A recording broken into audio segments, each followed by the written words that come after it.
Hi, this is Randy Finney with Right Side of the Chart, and today is Wednesday, February 13th, 2019. In this video, I want to take a look, the bulk of the video will focus on market breadth, and I'm going to look at a lot of long-term trend indicators. That is a big part of my analysis. I don't post those charts very often, especially the long-term ones, and that's where I usually focus on long-term trends, long-term developments on the breadth indicators. I've seen a lot of buzz lately in the media and in the web about strong breadth on this advanced strong breadth. Well, my take on that is that if you recall, we melted down. We broke all kinds of records. A lot of records were broken in the sell-off down in the fourth quarter, leading down to the December lows. And at the end, there was a near vertical plunge. And so as I showed, we had a V recovery, and that's what you get from the rubber band being so stretched. It hadn't been that stretched in years. And the more you stretch it, the more it's going to snap back. So you have to take recent breadth numbers with a grain of salt. You can take them for what they're worth, but again, I'm going to show you the long-term trend indicator, long-term breadth indicators, and what they're telling us. Before I do that, let's just do a quick update since I'm doing a video here. Near-term outlook. The most recent developments, you can see all these divergent highs and lows. When you see these lines, these are positive divergence. They mark prices making lower or equal lows, and the indicators making higher lows, and those lead to your little pops. And then you have the bigger divergences here. We had this wedge off the lows on December 24th. And that one ended with a breakdown, a correction in time, two corrections actually within there. Both had divergent highs. But this one was more of a correction in time, if you recall, than in price. Traded sideways for a few weeks, and we broke out above there, and we've set up into another trading range, more so about right here. And that is now where the market's been moving sideways for the last week or so. And we're pretty much at the top of that range. So what you want to watch right now at this point in time, I can tell you the most recent developments. We had a small divergent low right here. You can see the bullish divergence there.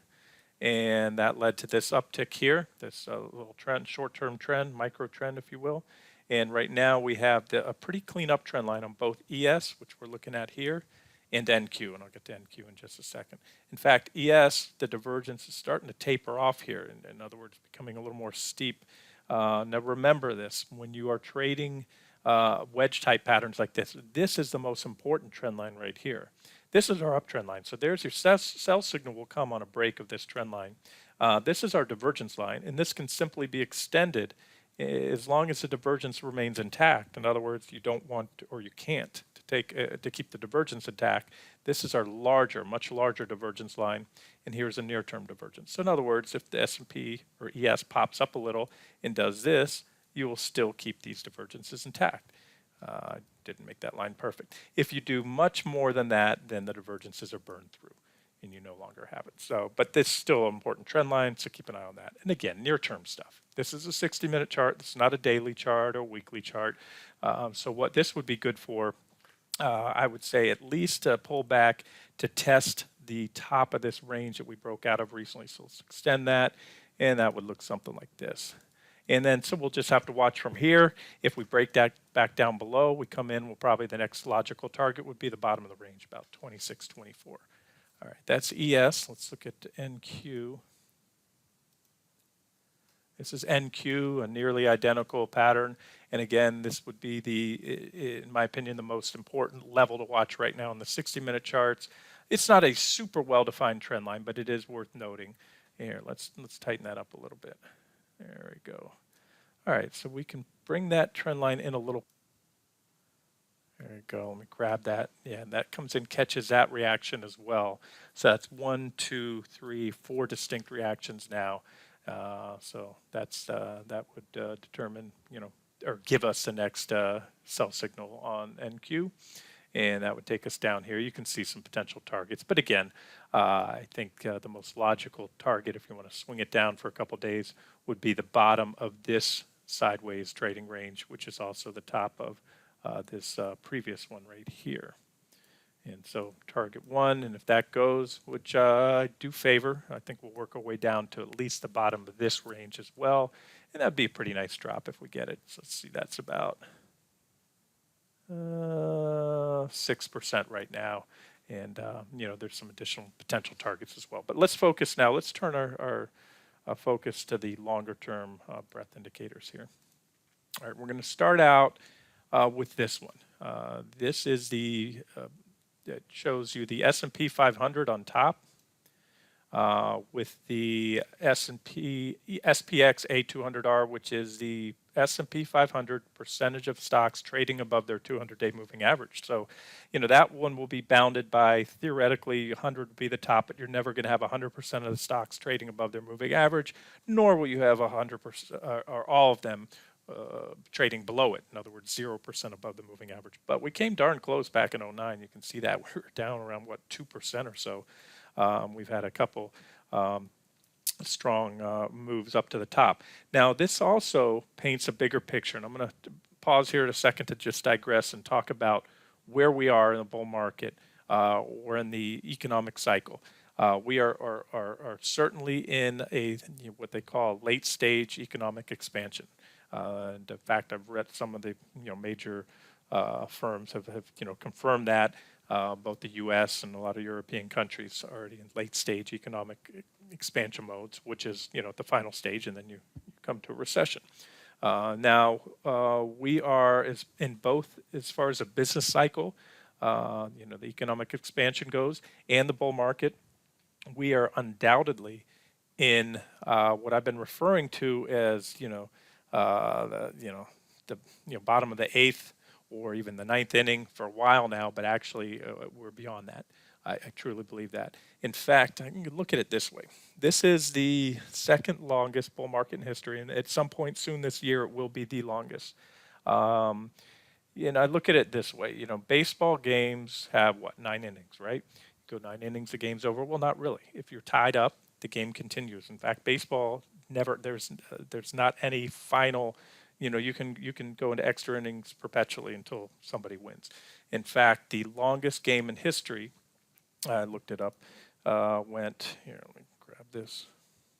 It went 26 innings. That was back in 1920. That game it was actually called because back then you didn't have stadium lights. The umps called it for darkness. Since then, you had a couple that went 25 innings, and then you go down the line 24, et cetera. But I would say, and I'm not an avid baseball fan, I don't watch every game, but I would say easily 90% of the games all in at 9 innings, and some go into extra innings, and rarely are you going to get up there, much above 12, 13 innings. Same with the stock market and the economy. Everything works in cycles, and those cycles, just like the seasons and everything else, they're finite. Sometimes you have a little longer winter, sometimes a little shorter. And this has been, again, one of the longest. So I just wanted to say that because it will factor into where we're at and how to interpret these indicators. So let's start with this chart here. This is the, again, S&P 500 compared to the percent of stocks above and below, or above their 200-day moving average, I should say, just above. And, one thing we know is we started this bull market back in March of 2009. And one thing you can look at here is, remember I told you, this is the high end here, bounded by 100%, low end would be bounded by 0. And you can see in the early stages, we had a tremendous amount of stocks trading above their 200-day moving average. But look at the trend since then. Each of the peaks is successively lower. This is a waning momentum. This is just an aging bull market losing its vigor. And so you can see that's where we're at now. So that's one point I wanted to mention. The other is, I've used this chart for many years. It's simple but effective. And there's a couple takeaways from this. Like I often say, if I'm trading a stock or an ETF, there's a few things that help determine how far a stock might rally to the upside if it's a bullish setup, or fall to the downside if it's a bearish setup. And one of those, among many things other than chart patterns and measurements, is the scope of the divergences and also the time frame you're looking at. If I'm looking at a 60-minute chart and I see a bullish chart pattern with bullish divergences, that might project out for a move that lasts a few weeks, maybe even a few days. Go out to the daily charts, maybe several weeks to several months. Go out to the weekly charts, and you might be looking at a trade that could last 9 months, a year or more. And the other thing to that too is how far the divergences are. So as you can see here, it's pretty simple. These smaller divergences lead to pretty small corrections. That's pretty simple. The bigger divergences are, the bigger the correction. Here we had a multi-year divergence right here building. This is the S&P 500.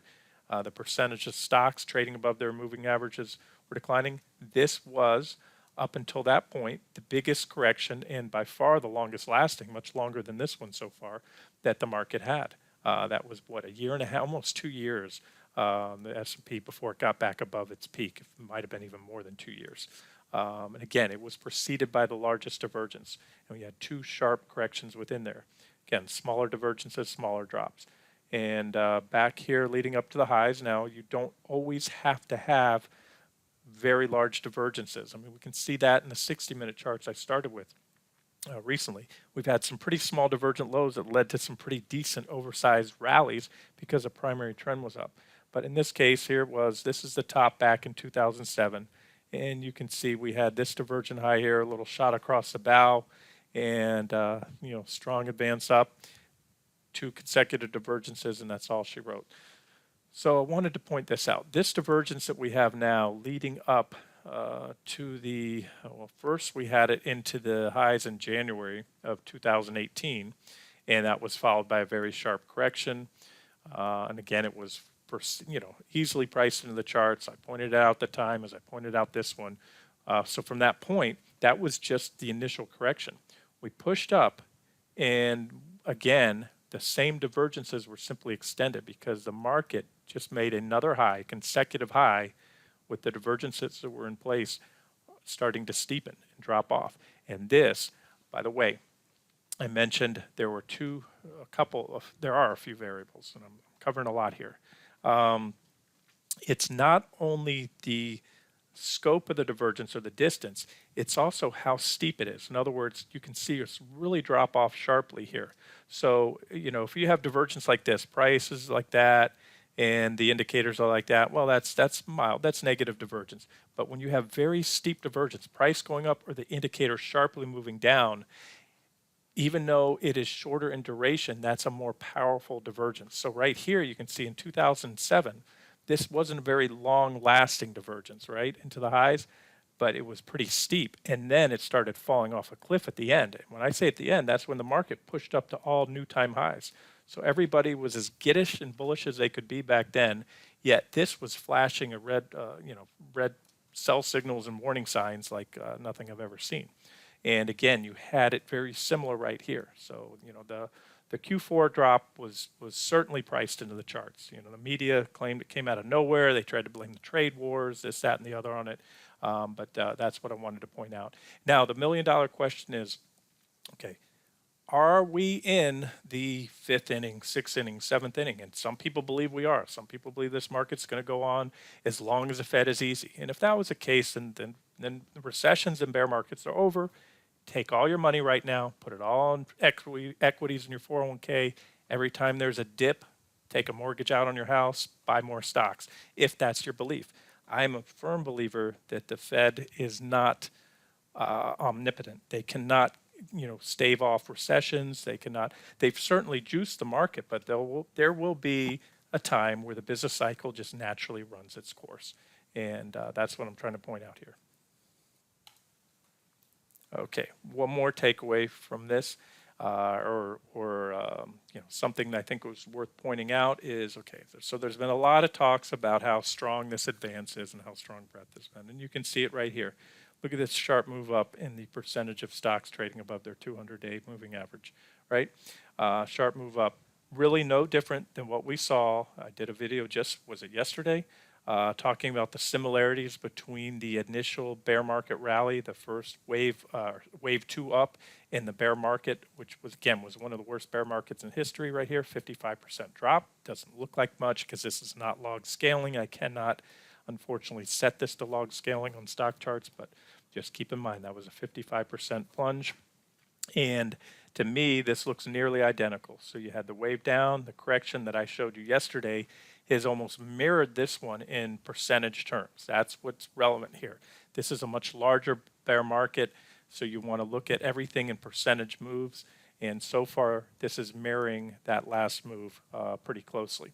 And you can see back then, just like now, they had a very sharp thrust up in the internals. You can see the percentage of stocks trading above their 200-day moving average shot from about down around, I don't know, I could put a horizontal line there. Let's just call it 15% all the way. Well, look, let's just do it this way. About from where it was the other day to about where it is right now.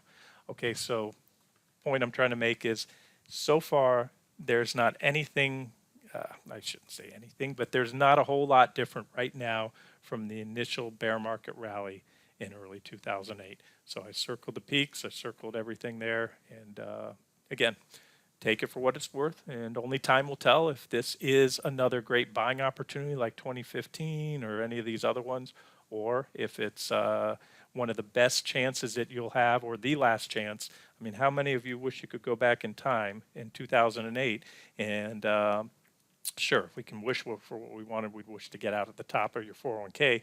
But how many of you would have loved to have just taken advantage after you had that shot across the bow, where you were worried and watching your 401k plummet, to get out right at the top on the kickback rally? So you may have that opportunity right now. Time will tell. I maintain what I've been saying now for weeks. Markets inched its way up. We're up a few more percentage points, but to me, the risk reward is just not attractive to the upside. That doesn't mean we can't go up. I just think in long-term funds, I think a large cash portion right now, some bonds, favors a heavy equity allocation. Okay, next one up. This is the NAHLR, Nasdaq new high to new low ratio. Pretty simple. Number of stocks within the Nasdaq making new highs compared to those making new lows. Another one, again, long-term. This is a long-term chart. It's a weekly chart, goes back to the 90s, late 90s right there. So some of these indicators that I'm using, the data doesn't go back all the way to the 2000 bear market, 2000 to 2002 bear market. I'd like to cover as many as possible, but unfortunately sometimes we can only go back to the previous one. The more data sets you have when using technical analysis or anything, if you're a statistician, scientist, the more data sets you have, the more reliable your analysis or study will be. So we'll go back here to 2000. What I look for here are these divergences. And this is, again, the NAHLR against the Nasdaq Composite down on the bottom. All the bear markets and major corrections. These don't look like much. Again, not log scaling. I wish it was. It would tell a different story. These were all big drops. These were probably 10 to, actually closer to 15, almost 20%, everything circled in red. And simply you can see here the divergences that preceded those. So when you have the ratio of stocks making new highs to new lows dropping off, that's a red flag. So these are, again, one of many tools I incorporate into my analysis. Technical analysis has a lot of tools available to you. And, although divergences obviously play a big factor into my analysis, I'm using divergences here not on the momentum indicators, but on breadth indicators, but for the same effect. And so you can see there's the dot-com bubble, there's the vicious bear market that came after. And what I wanted to point out here, you can see after the divergent high was in, the NAHLR fell to this line right here. And you can see that's a pretty common theme. That line pretty much contains pullbacks.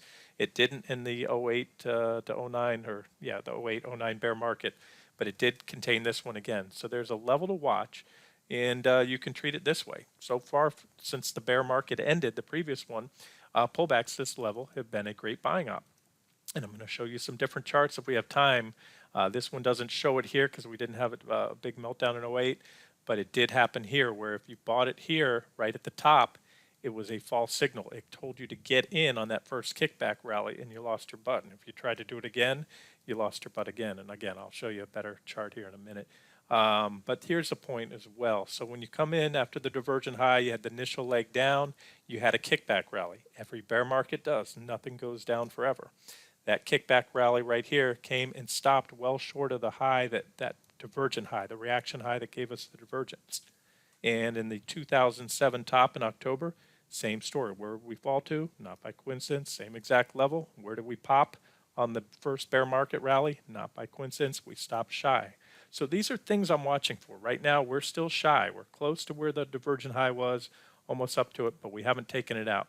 And these are some of the things I will tell you now. If a month, 2 months goes by and we move back up on here and we take out the divergences and the market, goes on, then this was just a correction in an ongoing bull market. But as of now, it's mirroring a lot of these patterns. We've come down to here, we've had a kickback rally, and we're still, actually, you know what I did? I stand corrected. I told you wrong. I was marking this is where the divergence started, these lines, right here, here, and here. And what I'm doing here, I'm just making the assumption, take what you want out of it, but I'm making the assumption that we know this was a bear market, a vicious bear market, as was this one. This doesn't do it justice. It's a 55% drop, one of the worst bear markets in history. Doesn't look like a whole lot here. Again, that's the problem with not using log scaling. It makes this drop that we just have look bigger than the 55% bear market, and that's not the case. So keep that in mind. So the point being, there's your divergence, where the divergence began, and we retraced what looks like about, I don't know, 70% or so. Here's where the divergence began. We fell well shy of that. And again, here's where the divergence began, and we're right about in between where we were on those two. So the case can certainly be made that this is just a kickback rally in a new bear market, and only time will tell. Here's one I keep an eye on. There's not a whole lot of data points to go off on this one because it hasn't been around forever. It's relatively new. It's the Momentum Factor ETF, MTUM. So what it is, it's an ETF that just invests in a basket of momentum stocks. Most of those obviously the market leaders. And so I'm going to show you the holdings right here and how I use this. You can just scan, here's the symbols, Microsoft, J&J, Visa, Walmart, UNH, PG, you can make it all out. All the big names are in there. You name it, it's pretty much in there. Go down the line, you can see all those stocks. So a lot of momentum-based stocks, and you can see what's happened leading up to the highs. This on top is the NDX, the Nasdaq 100. So this is where the market peaked. Back here, we had a virtual double top in October, and the previous top, I think it's September. And you can see leading up to that, what happened?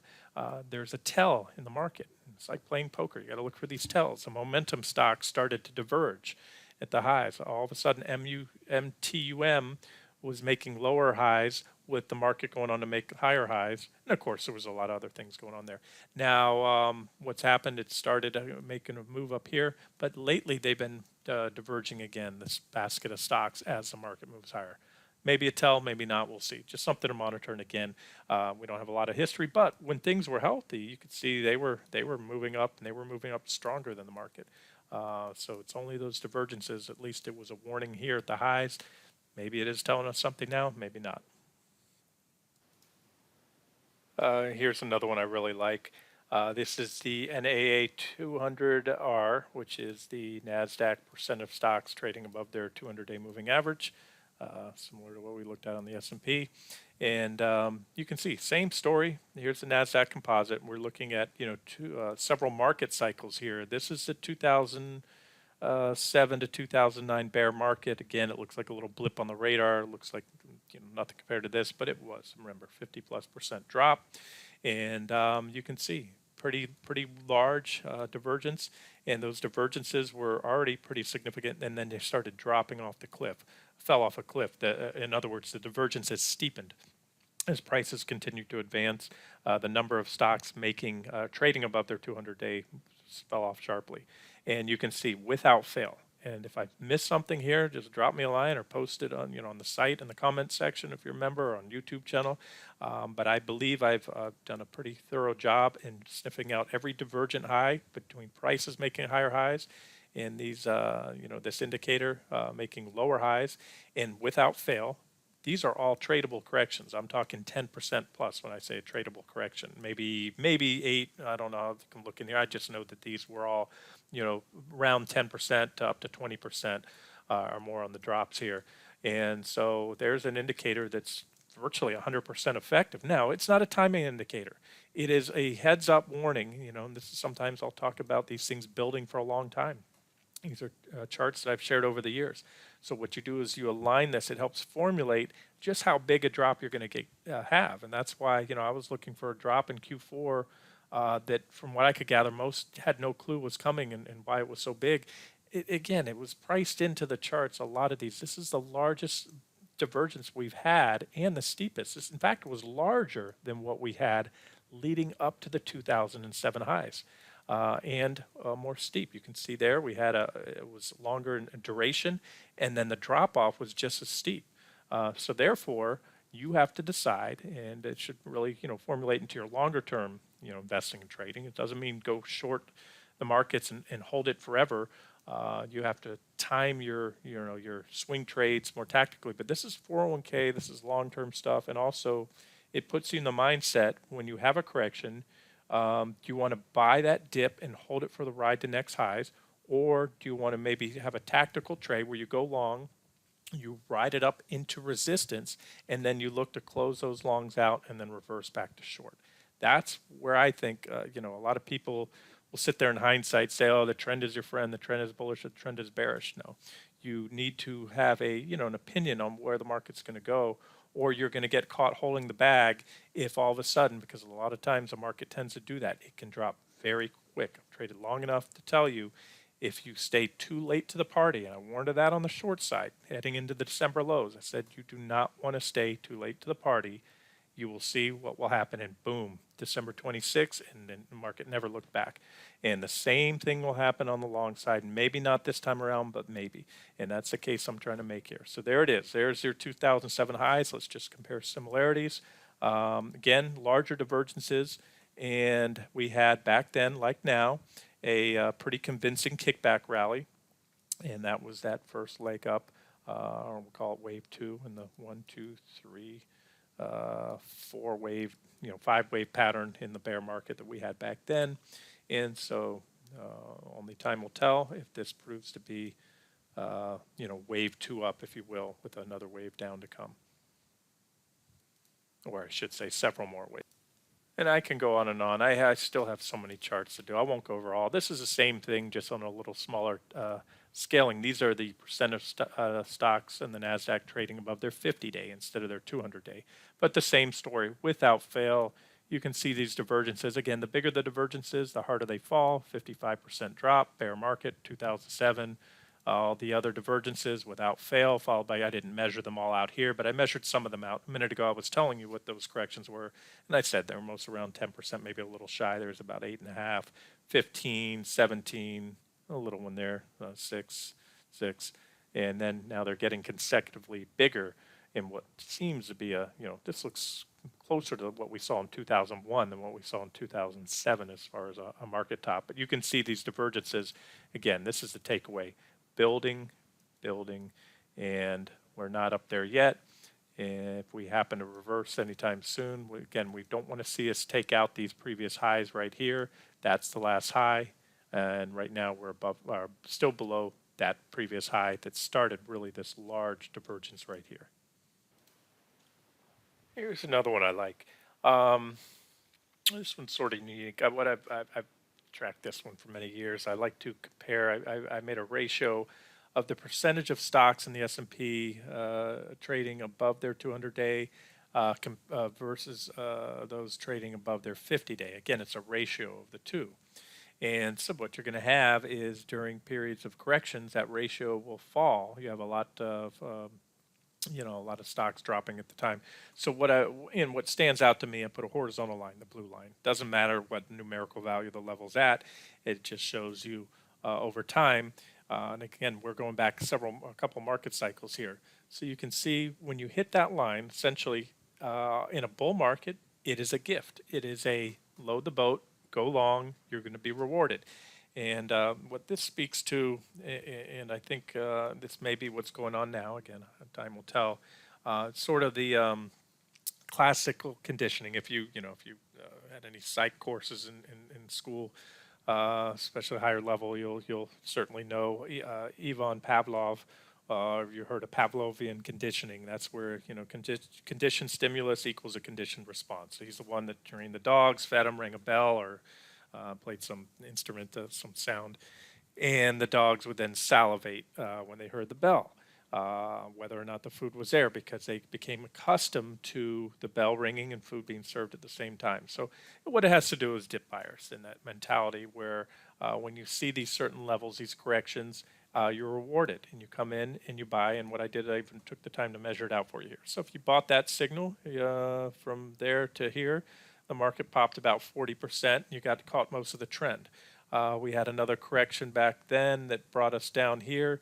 And although the signal didn't come, you didn't hit that line until a little afterwards, still a 21% pop. In fact, we were a hair above it, but still 21% pop. But then what happened is something changes. And again, this goes back to that analogy of baseball. What inning are you at?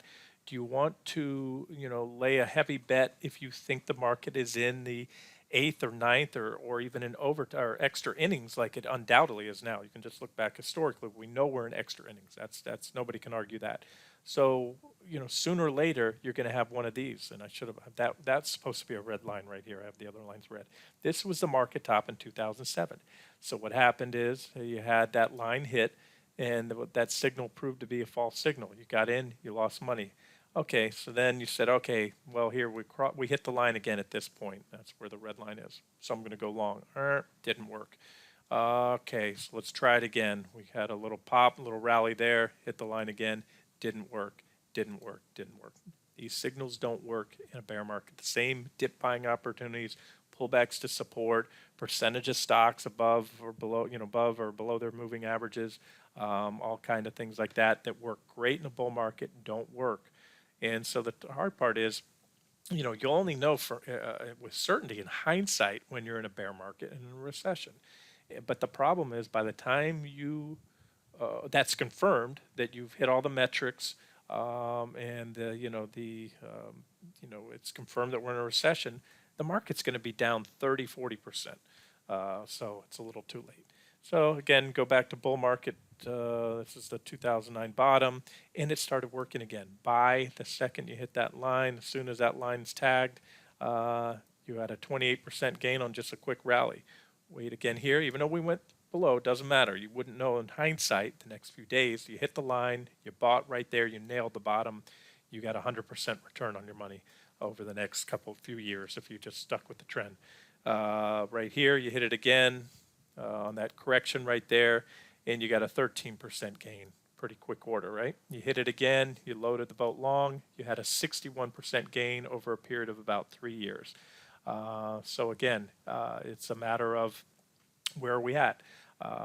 Pavlov's dogs, in other words, those bullish on the market, those looking to add long exposure, this was a buying opportunity. This signal said buy, like you did here, here, here, here, here, and in these other instances. The $1,000,000 question, are you buying right here, or are you buying one of these?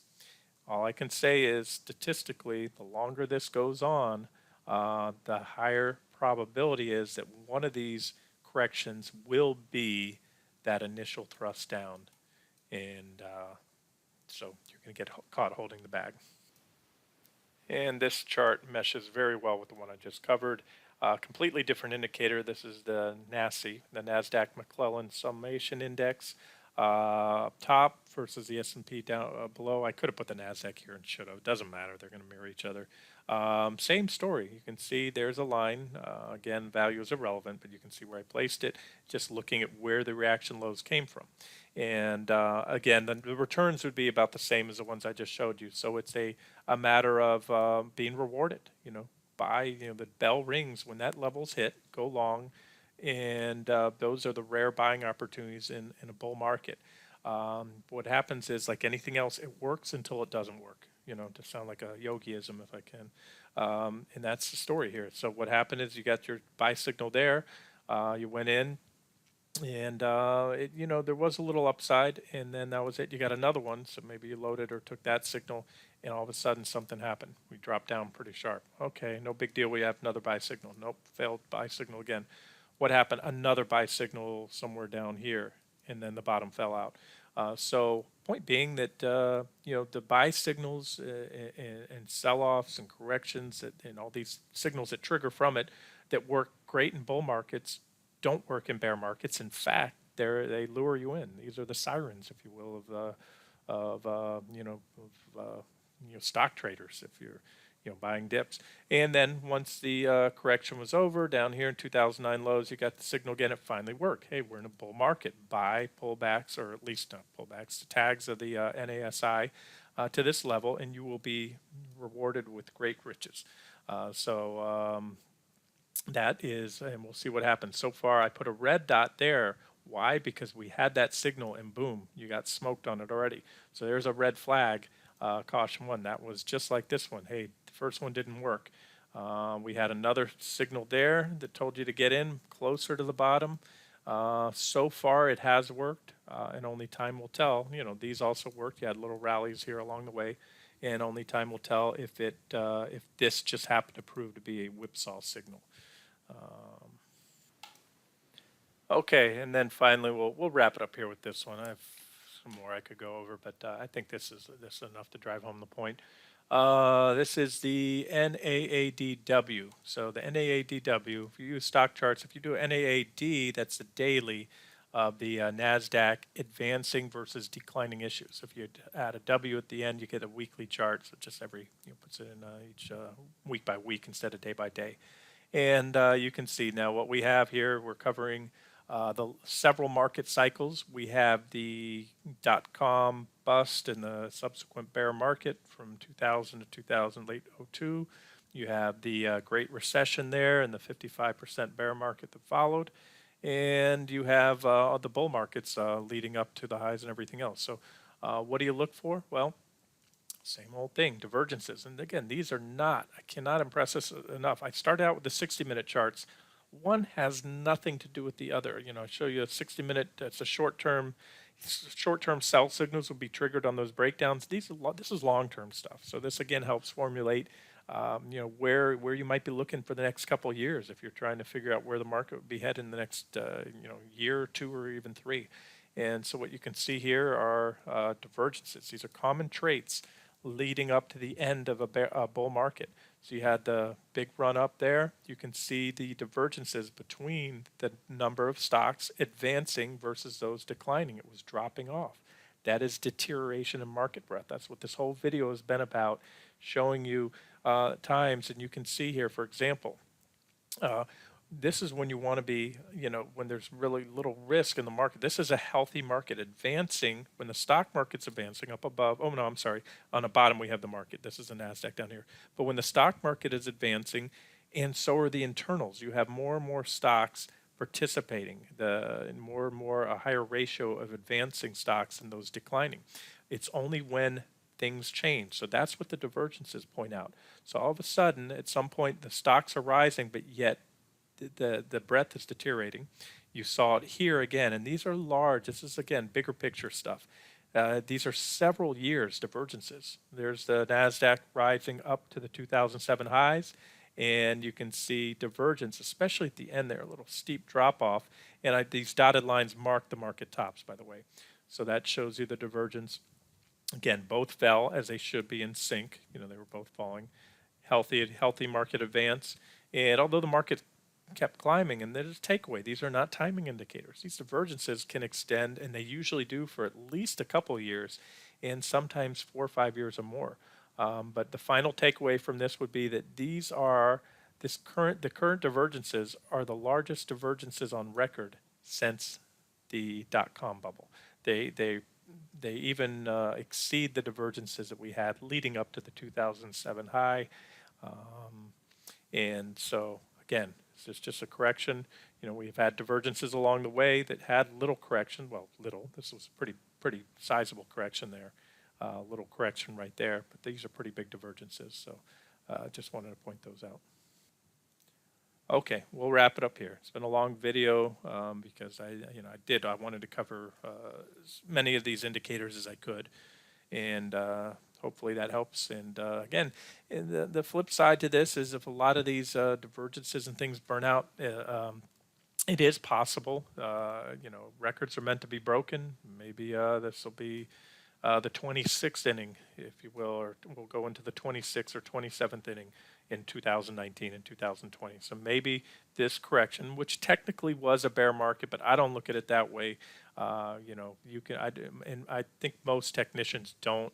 You don't get tied up in that 20% number. Everything is relative to the scope of the pattern. You can see this is a bull market right here. Make no mistake about it. Technically, did the QQQ drop more than 20%? But most don't consider that a bear market. This is a cyclical, or a secular, I should say, bull market.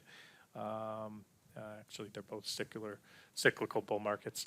The secular bull is this entire thing here, or really off this point right here.